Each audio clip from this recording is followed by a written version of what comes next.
وصفة النهاردة كيكة السينابون سهلة وسريعة وبسيطة وطعمها خطير كده وحلوة ترطب علينا في الجو الحر اللي احنا فيه ده، وطعمها يا جماعة خطير. اعملوا لايك وشير للفيديو ده ويلا بينا ندخل على المقادير وطريقة التحضير. بسم الله. أول حاجة كده هنجيب الخلاط ونضيف فيه بيضة بدرجة حرارة المطبخ، نص كوباية من السكر، وأنا هنا مقللة السكر عشان لسه هنحط صوصات وتبقى التحلية بتاعتها مظبوطة، رشة من الفانيليا أو باكت من الفانيليا، رشة من الملح، معلقة من الخل، وباكو من البيكنج باودر، وانتوا طبعا حفظتوا ان انا بحب اضرب البيكنج باودر مع السوائل. تمام كده.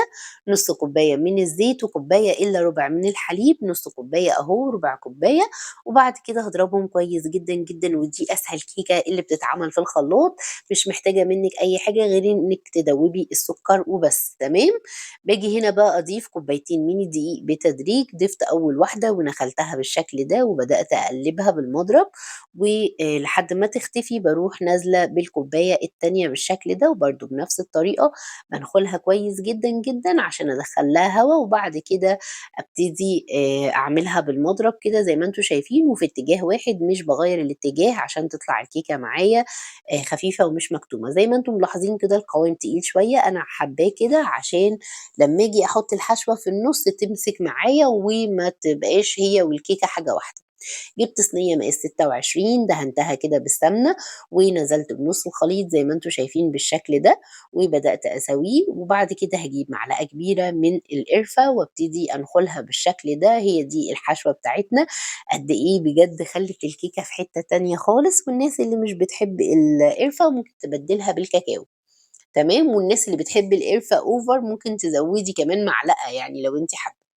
تمام، يعني تخلّيهم معلقتين بدل معلقة، وبدأت أنزل بقى بنُص الخليط بتاع الكيك زي ما أنتم شايفين بالشكل ده، عشان أداري بيه السطح من على القرفة، وبدأت أسويه بالشكل ده على قد ما قدرت، وهادخّلها الفرن على درجة حرارة 180، طبعًا مشغّلة الفرن من قبل كده.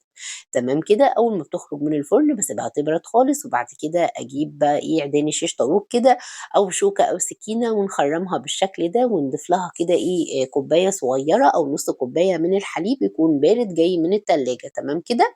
سيبها على جنب بقى وأعمل صوص الجبنة، معايا ربع كوباية من السكر، ضِفت عليها معلقتين كبار من الحليب البودر، وربع كوباية من الحليب، وربع كوباية من المَيّة، و3 قطع كبار من الجبنة المثلثة أو الجبنة الكريمي، معلقتين من الكريم شانتيه الخام، وضِفت شوية من الفانيليا، وبس كده هاضربه كويس جدًا، جدًا، جدًا، وبقى عندي صوص الجبنة من غير زبدة ومن غير سمنة ومن غير أي حاجة. شايفين عامل إزاي؟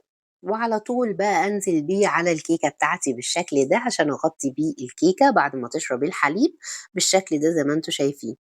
الكمية مناسبة جدًا، والصينية بقى على حسب أنتِ عاوزة سمك الكيكة قد إيه. جبت صوص كراميل عملته معاكم كتير جدًا، موجود في فيديوهات كتيرة، وبدأت أحطه في كيس كده حلواني وأعمل خطوط رايح جاي، ودي النوتيلا اللي إحنا عملناها مع بعض أو صوص شوكولاتة، براحتك خالص أي صوصات موجودة عندِك استخدميها. برضه سيحتها كده في معلقتين من الحليب، وجبت المشط ده وبدأت أو شوكة أو سكينة وبدأت أعمل الخطوط الزجزاج دي زي ما أنتم شايفين، عشان عايزاها تاخد الشكل الرخامي الحلو اللي أنتم شايفينه ده. شايفين شكلها بقى عامل إزاي؟